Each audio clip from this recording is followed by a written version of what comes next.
Ramzan Kadyrov, the Chechen leader whose loyalty to Vladimir Putin is unwavering, has once again cemented his place as one of the Kremlin's most fervent supporters. In an uncompromising statement that echoed across Russian media, Kadyrov expressed his full backing for Putin's recent military escalation, calling for devastating strikes against the West in retaliation for what he sees as a treacherous alliance between NATO and Ukraine. Kadyrov's words are not just political posturing. They are a deadly vision that could bring the conflict in Ukraine to a far more global scale. On Thursday, in response to Ukraine's use of Western long-range weaponry, including US-made ATACMS and British Storm Shadow missiles, Putin launched a retaliatory strike with a newly tested hypersonic intermediate-range ballistic missile, the Oreshnik. This missile, capable of speeds up to Mach 10, was deployed against a key Ukrainian industrial complex in Dnipro, sending a stark message to NATO. Russia will not be pushed into a corner without a fierce response. Putin, in a televised address, framed the latest missile strike as a consequence of the West's increasing intervention, particularly the approval from US and UK leaders to arm Ukraine with advanced systems that strike deep into Russian territory. He made it clear that these actions have escalated the conflict into something far beyond regional tensions. Russia now sees the situation as a global confrontation, one where NATO's direct involvement has made the West an active participant in the war. On November 19th, 6 U.S.-made operational tactical missile systems ATACMS, and on November 21st, during a combined missile attack, the UK-made missile systems Storm Shadow and US-made HIMARS hit military facilities in the Bryansk and Kursk regions of the Russian Federation. Since then, as we have repeatedly emphasized, the regional conflict in Ukraine provoked by the West has acquired elements of a global character.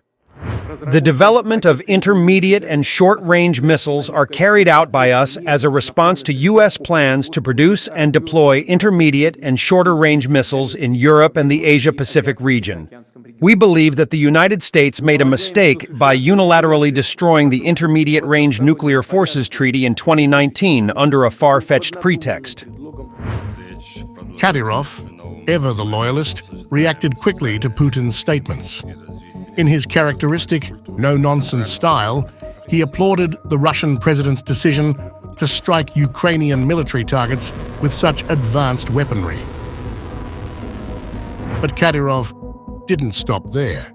His words carried a chilling call to escalate the war by targeting the very countries supplying Ukraine with arms.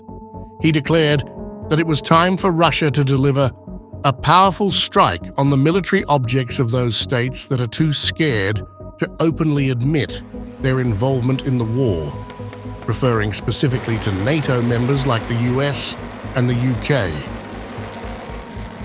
I, like tens of thousands of soldiers on the front lines, have long been waiting for such a statement from the Supreme Commander-in-Chief. It's time, in response to these enemy strikes, to target their rear military objects with TNT so that not a single stone remains. They sit there in the West, apparently warm and comfortably calm. Let them feel firsthand what real war is like. It's time to deliver a powerful strike on the military objects of those states that are too scared to openly admit their involvement in the war. Kadyrov's support for Putin is more than mere rhetoric. It mirrors his broader military ambitions for Chechnya and his role in the Kremlin's broader strategy. He has repeatedly framed the Chechen Republic's forces as an essential part of Russia's operations in Ukraine, aligning himself with Putin's objectives. His call for aggressive retaliation was not just an endorsement of military strategy, but a personal endorsement of Putin's hardline position against the West. We should sit at the negotiation table with only one demand: to fulfill absolutely all of Russia's conditions, he said, implying that any peace talks must come on Russia's terms. As the Supreme Commander-in-Chief rightly pointed out, it is impossible to use medium and short-range missiles without the participation of the countries that manufacture them. I'm sure that after such a response, hints of negotiations will start, but we should sit at that table with only one demand: to fulfill absolutely all of Russia's conditions without discussion or pleas for leniency. It is necessary to demonstrate the full destructive power of Russia's long-range weapons, so that not only Ukrainian Nazis but the entire West shudders in fear and despair in the face of our advanced military developments. Did they want a real war with Russia? Let them get their fill of it. I support our Supreme Commander-in-Chief. Adding another layer of tension to the unfolding rhetoric, Apti Alaudinov, the commander of the Akhmat Special Forces, also expressed his unwavering support for Putin's actions, while proposing a different, yet equally dangerous form of retaliation. Alaudinov suggested that Russia could assist NATO's enemies in the Middle East and beyond, arming them with weaponry to strike back at American military installations. We don't necessarily have to hit America with a nuclear bomb, as some might think. America and the NATO bloc have many enemies who are opposing them on various levels today.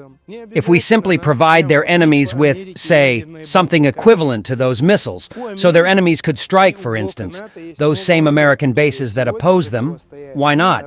This is also an equivalent strike. If we start arming and assisting their enemies so they can fight them properly, that is also an equivalent response.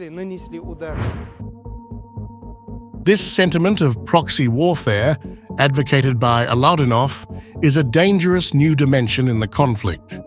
While not directly advocating nuclear strikes, his statement underscores the growing willingness among Russian leaders to expand the scope of the conflict far beyond Ukraine's borders, leveraging Russia's formidable military technology and alliances to challenge the West more broadly. Putin's recent missile tests and the growing calls from his closest allies for even more aggressive tactics highlight a crucial shift in Russia's military doctrine. Since the US withdrew from the INF Treaty in 2019, Russia has been working tirelessly to develop intermediate and shorter-range missiles capable of striking NATO countries within minutes. The new Oreshnik missile represents a strategic pivot to challenge NATO's growing influence in Europe as Russia seeks to reassert its military supremacy through high-tech weapons systems that outpace current defense capabilities. Kadyrov's rhetoric, paired with Alaudinov's call for proxy strikes, paints a picture of a Russia willing to engage in a more brutal and far-reaching conflict, one that could embroil even more nations and risk a broader war.